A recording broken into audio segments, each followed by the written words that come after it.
दूसरा जन्म होता है।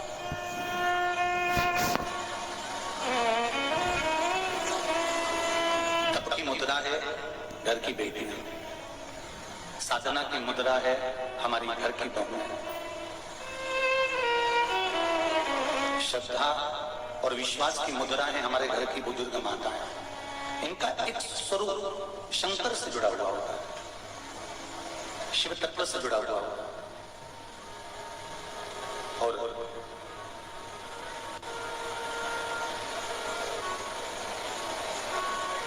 इसलिए जितनी भी माताएं हैं, जितनी बेटियां हैं, जितनी भी माएं हैं, ये अपने कर्म को करते करते करते करते अपने जीवन को कब समाप्त कर देती हैं ये पता ही नहीं चलता।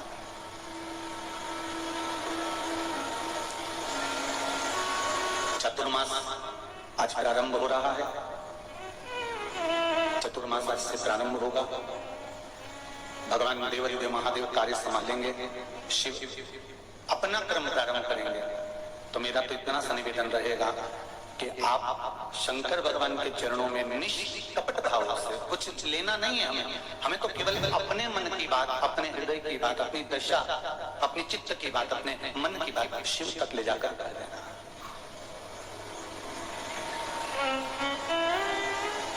तेरे मंदिर में आना मेरा काम है और मेरी बिगड़ी बनाना तेरा काम। उसके दरवाजे तक हम पहुंच गए, उसकी चौखट तक हम पहुंच गए, उसके द्वार तक हम पहुंच गए, उसके बाद मर्जी उसकी है, मन उनका है।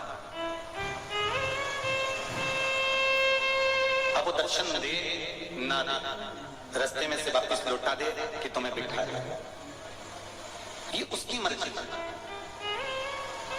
ये कृपा बिना न हिले एक भी अनु, लेते हैं श्वास तेरी कृपा से। हे गंगाधार मुक्ति द्वार ओंकार आयो शरण तिहारी शंभु तार। बखान क्या करूं मैं रागों के चपटी बबूत में खजाना। जिस शिव के जिस स्वरूप में संपूर्ण विश्व का कल्याण छुपा हुआ है, उस स्वरूप को पहचानने में हम बहुत देरी कर देते हैं, बहुत देरी। वो कहते हैं ना, जब भगवान दांत देता है तब चने नहीं देता। अच्छे से सुन लेना जी जी। और जितने लोग आस्था चैनल पर कथा सुन रहे हैं, फेसबुक यूट्यूब पर सुन रहे हैं, मोबाइल पर सुन रहे हैं, टीवी पर सुन रहे हो, चाहे कुबेरेश्वर धाम के इस पावन पंडालों में जितने भी पंडाल बंधे हैं, डूम बंधे हैं, हॉल, सब में बैठकर जो कथा सुन रहे हैं, बड़े ध्यान से सुनना। भगवान जब चने देता है, जब दांत देता है तब चने नहीं देता है, और जब चने देता है तब दांत नहीं देता है। ध्यान रखना, बिना चने के भी हमको जिंदगी जीना है और बिना दांत के भी हमको जिंदगी। नेत्रों के अश्रु को, अपने आंख के आंसुओं को कोई दूसरा आकर पोछेगा, आस मत लगाना।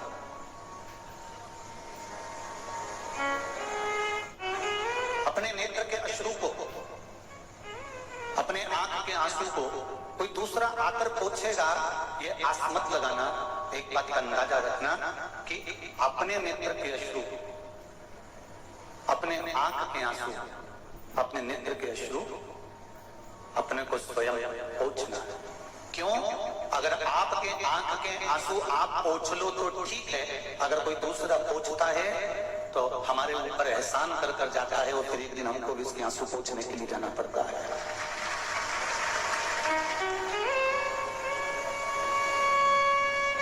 हमें दूसरे से आस नहीं लगाना। मेरे बाबा तेरी नौकरी सबसे बढ़िया है, सबसे बड़ी तेरे दरवाजे की चाकरी सबसे बढ़िया है, सबसे बड़ी। हमें दूसरों से आस नहीं लगाना। हमें अगर आस लगाना है तो देवादिदेव महादेव से लगाना। अगर दूसरे से आस लगाकर बैठेंगे तो वह आस कभी भी टूट सकती है, और महादेव पर अगर आस लगाकर बैठेंगे तो वो आस कब पूरी हो जाएगी मालूम ही नहीं पड़ेगा। आस से लगा,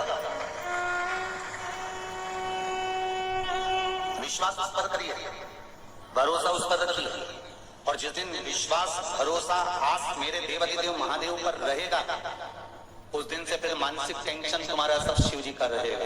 तुम्हारा खुद का टेंशन समाप्त, शंकर भगवान का टेंशन चालू कि इसने मेरा भजन कराया, ये मेरे मंदिर में आकर एक लोटा जल चढ़ाती है, ये मेरे मंदिर में रोज प्रणाम करने आता है, ये मेरे मंदिर में एक बेलपत्र चढ़ा कर जाता है, ये मेरे मंदिर में मेरी चौखट पर आकर शीश नवा कर जाता है, ये मेरे दरवाजे पर आकर जा रहा है, मेरी चौखट पर आकर जा रहा है। फिर जवाबदारी उसकी है।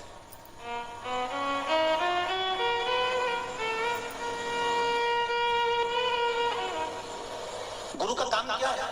शिष्य को परमात्मा की चौखट पर ले जाकर छोड़।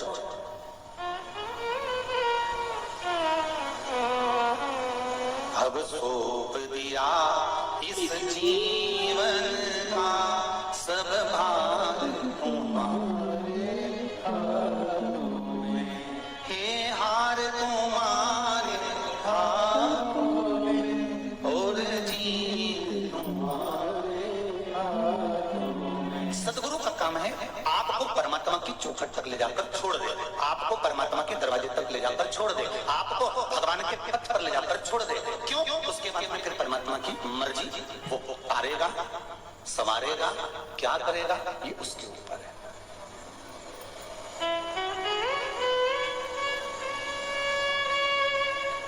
देवऋषि नारद ने कामदेव जी से कहा,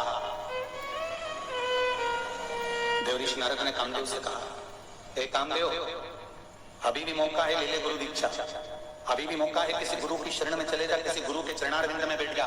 गुरु के चरणों में जाकर बैठ गया तो तेरा अंतिम समय सवर जाएगा। माँ प्रथम गुरु, पिता द्वितीय गुरु, शिक्षक तृतीय गुरु, सतगुरु चौथे नंबर पर होता है।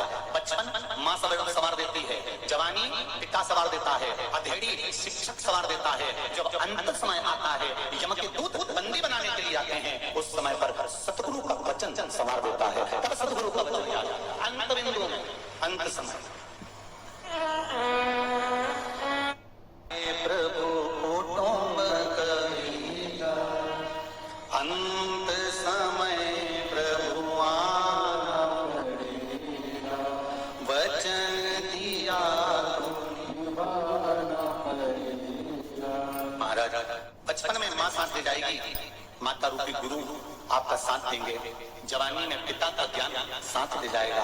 अधेड़ी में शिक्षक ने जो तुम्हें पढ़ाया है, शिक्षक ने जो तुम्हें विद्या अध्ययन कराई है, शिक्षक ने जो तुम्हें मार्ग प्रशस्त करा है।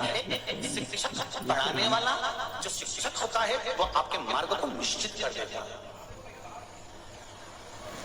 और चौथे नंबर पर है सदगुरु, जो अंत समय में आखिरी में जब यम बंदी बनाने के लिए आएगा, तब उस गुरु का केवल वचन याद आएगा, और उस वचन में कुछ नहीं तो प्राण छूटते समय भी आपके हृदय चित्त में श्री शिवाय नमस्तुभ्यं, श्री शिवाय नमस्तुभ्यं। ओ गुरु का वचन तो याद आएगा।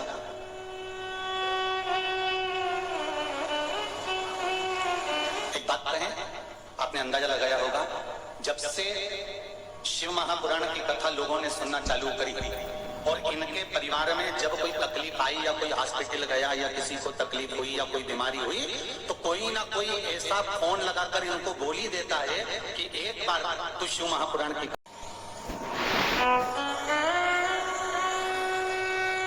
कोई कहेगा जरूर।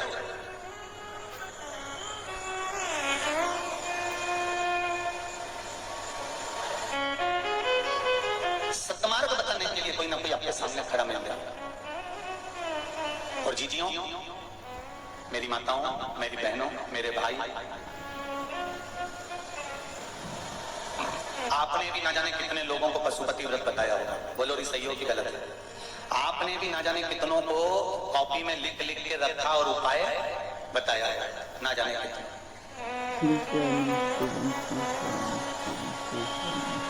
और जिन जिन को आपने पशुपति व्रत बताया होगा, कोई उपाय बताया होगा, और उसने वो उपाय वो व्रत करा होगा। आपके कहने पर, आपके विश्वास पर उसने वो व्रत करा, वो उपाय करा। ईमानदारी से बोलना, उसका काम हुआ कि नहीं हुआ होगा? हो गया। शिव ने साथ शंकर भगवान ने उसको साधा, शिव ने उसको साधा। श्री शिवाय नमः।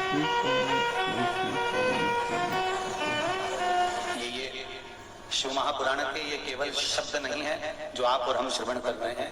ये शिव महापुराण के केवल शब्द नहीं है। टीवी चैनल के माध्यम से, आस्था चैनल के माध्यम से, फेसबुक के माध्यम से और इस पंडाल में और इस संसार में जितने भी लोग देश और विदेश में बैठकर भगवान शंकर की कथा सुन रहे हैं, ये मत समझना कि शंकर के शिव महापुराण के ये शब्द हैं, ये अक्षर हैं, ये पुराण है। नहीं, ये शिव नहीं, ये स्वयं शिव है। और जिन शब्दों को हम सुनते हैं वो शब्द नहीं, वो शंकर का ही गुरु मंत्र है, जो प्राप्त होता है और हमारे जीवन में हम उसको उतार देते हैं। ये शिव के शब्द ही गुरु है।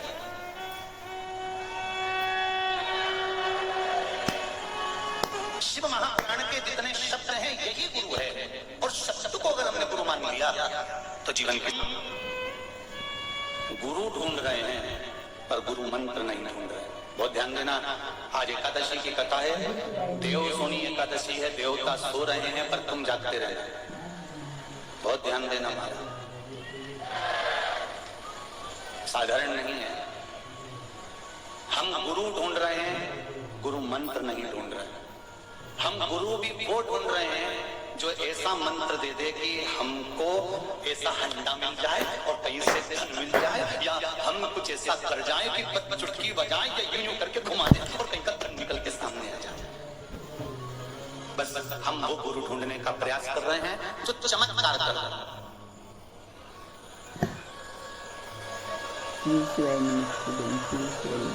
हम गुरु ढूंढ रहे हैं चमत्कार करने वाले। हम गुरु ढूंढ रहे हैं ढोंग और पतंग करने वाले। हम गुरु ढूंढ रहे हैं जो हमको भ्रम में डाल दे। पर शिव महापुराण की कथा कहती है शंकर भगवान ने अमरनाथ जी की गुफा में माता पार्वती जी को गुरु की महत्वता बताते हुए कहा था, पार्वती हमें गुरु चमत्कार करने वाला नहीं चाहिए। पार्वती अगर संसार का मनुष्य गुरु केवल नमस्कार करने वाला शिव तत्व प्राप्त हो सकता है। अगर हमारे झुकने में, हमारे भजन में, हमारे कीर्तन में, हमारे स्मरण में, हमारी भक्ति में, हमारे भजन में अगर बल होगा तो भगवान मिलेगा।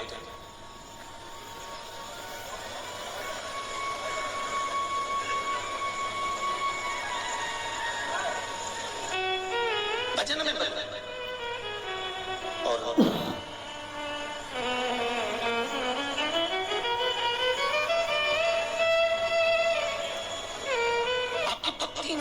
इतना बल होना चाहिए कि भगवान सामने आकर खड़ा हो। एक और सरल भाषा में सुन लो रे भाई। श्री शिवाय नमस्तुभ्यम। हर हर महादेव। पूज्य प्रदीप मिश्रा जी ने आज कथा में बहुत ही अच्छी बातें बताई हैं। पूज्य प्रदीप मिश्रा जी ने बताया है कि हमारे जीवन में 4 गुरु होते हैं, पहले माता, फिर पिता, उसके बाद शिक्षक और अधेड़ उम्र में आकर हमारे एक गुरु होते हैं जो हमें भगवान के तरफ ले जाते हैं। पूज्य प्रदीप मिश्रा जी की कथा आज की बहुत ही अच्छी थी। और पूज्य प्रदीप मिश्रा जी ने बताया कि हमें कभी भी किसी के सामने नहीं रोना है तो सिर्फ भगवान के सामने रोना है और उससे ही सब कुछ मांगना है, क्योंकि वो ही दाता है, वो हमारी हर मनोकामना पूरी करता है और उसी ने सृष्टि को बनाया है। अगर आपको पूज्य प्रदीप मिश्रा जी की कथा आपको अच्छी लगी और पसंद आई तो प्लीज़ लाइक, कमेंट और शेयर ज़रूर करें और कमेंट बॉक्स में हर हर महादेव अवश्य लिखें। लेकिन प्लीज़ उससे पहले मेरे चैनल को लाइक, कमेंट और शेयर ज़रूर करें। मेरा चैनल है धार्मिक वीडियो हर हर महादेव। जय शिव शंकर।